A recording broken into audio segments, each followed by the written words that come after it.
Hello, everyone. This is Robert Christensen. Thank you for joining me. We're going to go back to December 30th, 2018 for a recording I did around how to get out of fear, how to break out of it. It was the most popular podcast to date. It still has the highest number of downloads of all the podcasts we've done. And it is absolutely crystal clear on the steps to break out of fear. And they work over and over and over again. I know they work for me and many, many, many people who have put these 5 steps into practice. I hope you enjoy it, and I'll talk to you when we're done.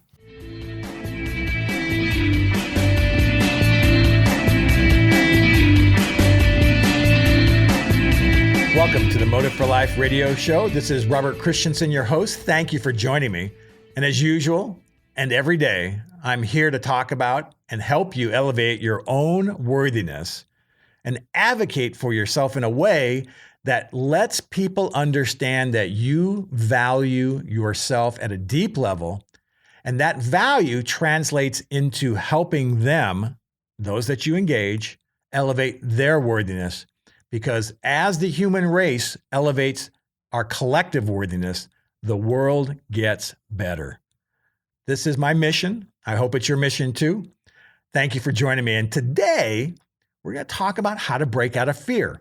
Fear is that corrosive thread that runs through our soul, our being, our whole entity that cripples us. It drops me into a powerless state and I become a victim. Whenever I'm in fear, I'm a victim. And I hate that emotion, that victimhood, because when I'm a victim, I am perpetrating damage on others. I'm actually victimizing others because I'm feeling like a victim.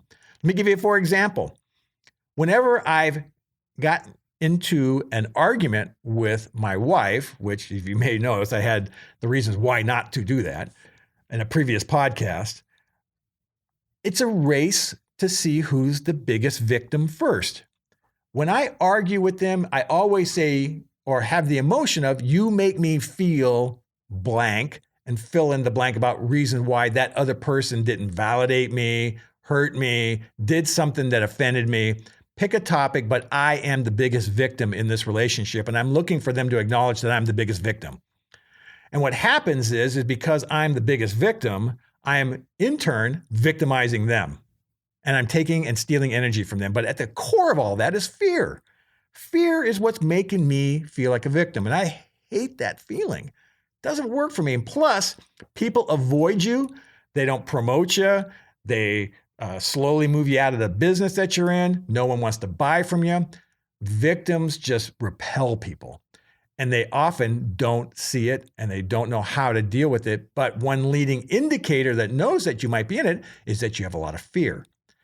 So, 4 questions I use that help me break out of fear, whether it be financial, career, relationships, health. These areas cripple me if I let them get too close or too tied up inside my head.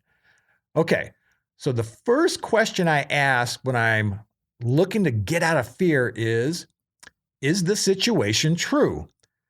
Is the event that I'm in, the activity of thinking that I'm in actually going to happen, or is it true?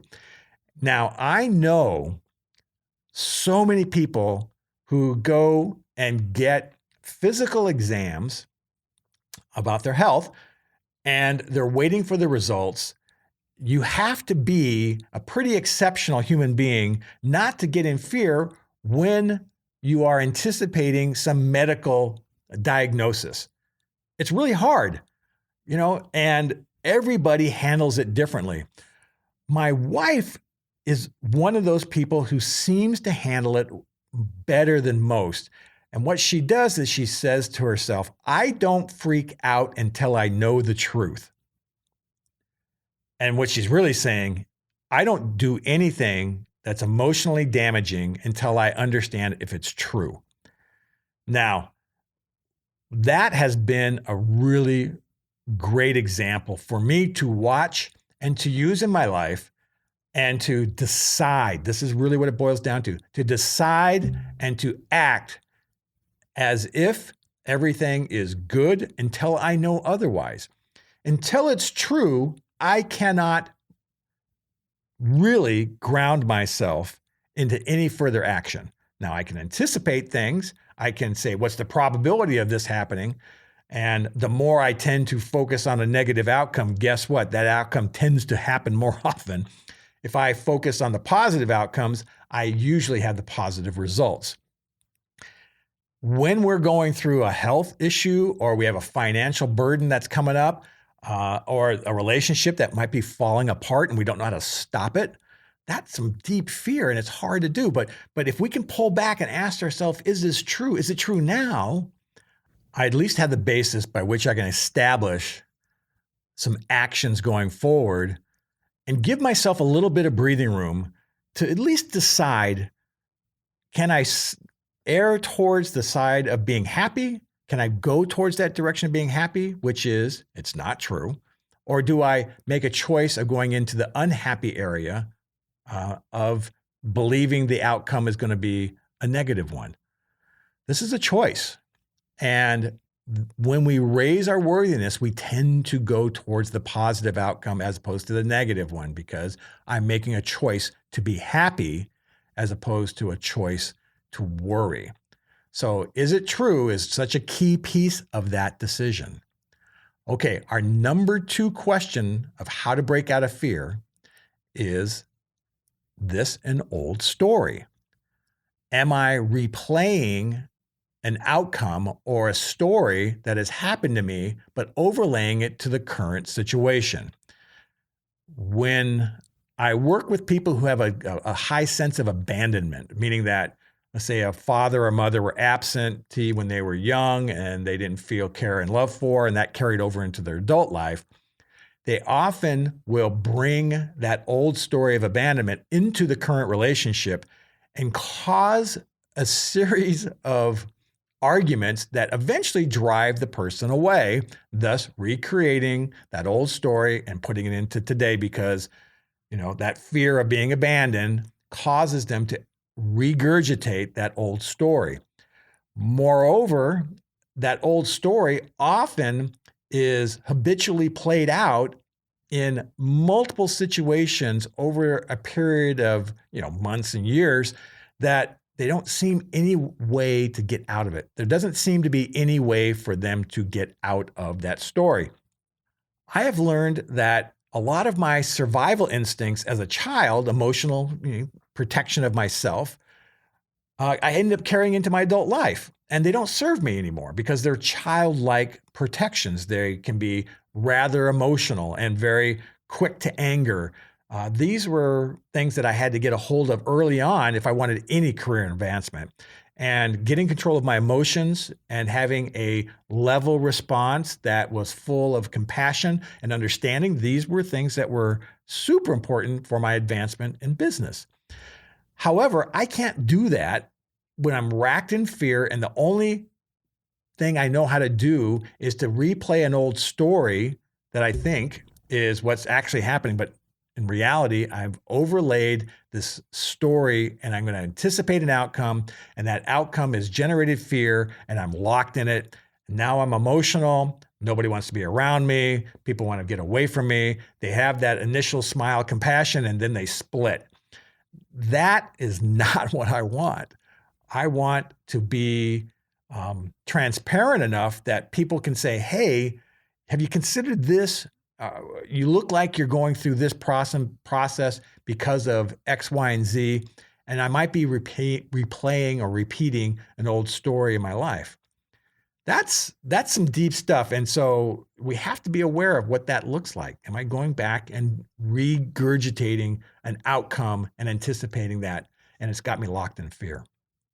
Okay, number 3 of how to break out of fear. Am I not prepared? Whenever I do a public speaking engagement, no matter the size, I always have some degree of anxiety. This is an habitual outcome. I become used to it these days, and I anticipate it, actually. It's something that lets me know I'm human and it matters to me because I still get butterflies. I still have free-floating anxiety. The question is am I prepared? Much like an indicator on your car's gas level. Once it drops down below a certain level, I want to be told that I need gas. Well, fear acts like that. Fear is a very useful function. It's an indicator that I'm heading into something that potentially is damaging to me, whether it's physical or emotional. And for a public speaker, that could be a really good indicator to let me know that, am I prepared? Is there work that I need to do prior to my presentation, my documents, my engagement with a client?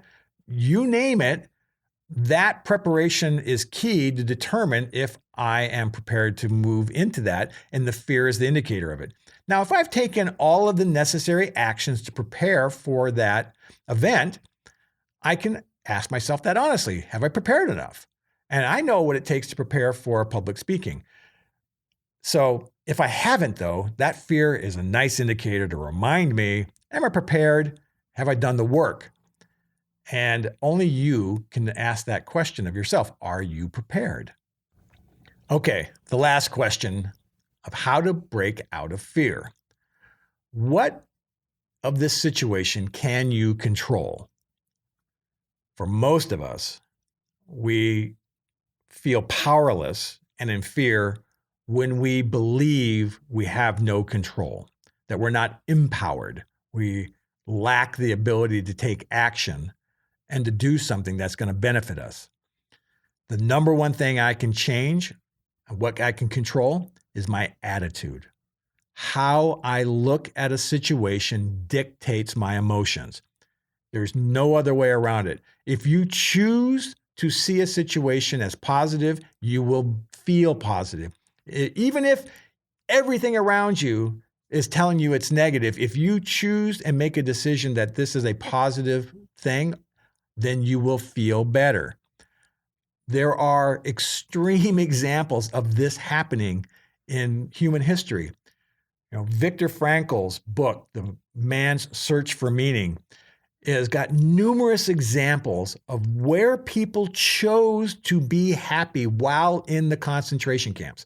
They made the conscious decision that while they were there, they made a decision that their personal happiness, despite was easily the most horrific things to happen to human beings, that they could have a positive outcome. That tells me that I have choices that I can make. And when I'm facing a health issue or a health issue of my family members or financial ruin or the likelihood of losing a career or a job or a business, these things I can choose to see as positive. It is my decision. That's what I can control. Now, then, once I've made that decision, I am now empowered. I am positive. I can now ask myself, am I prepared? I may not be, but what can I do to prepare? What can I do to take action that will move me forward, take me out of my old story, and allow me to make progress towards a direction, in a positive direction?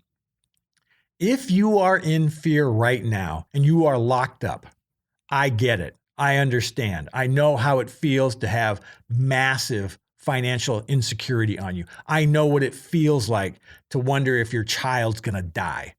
I know what it feels like to go through a divorce and to have a child in the middle of that. I understand what it's like to be fired from a job. I get it. There is nothing so far that has happened to a human being today that anybody can't change their attitude towards it. You have a choice. And if you want to elevate your worthiness, make a choice that you are going to at least try to have a positive outlook on life. Positive outcomes come your way. We all are going to die. This is a fact, right? I know I will pass here within the next 40 or so years. That's likelihood, that's statistics. So I have 40 years, a relative blip on the surface of time.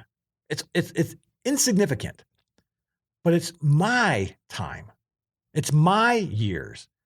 And how do I choose to spend them? I choose to spend them viewing a positive outcome of my life, that I've made a difference, that I've done things that have mattered, that I've helped people get out of difficult situations because they are in need of somebody who will point them in the direction of positive thinking, that we all are in this together and that you are not alone.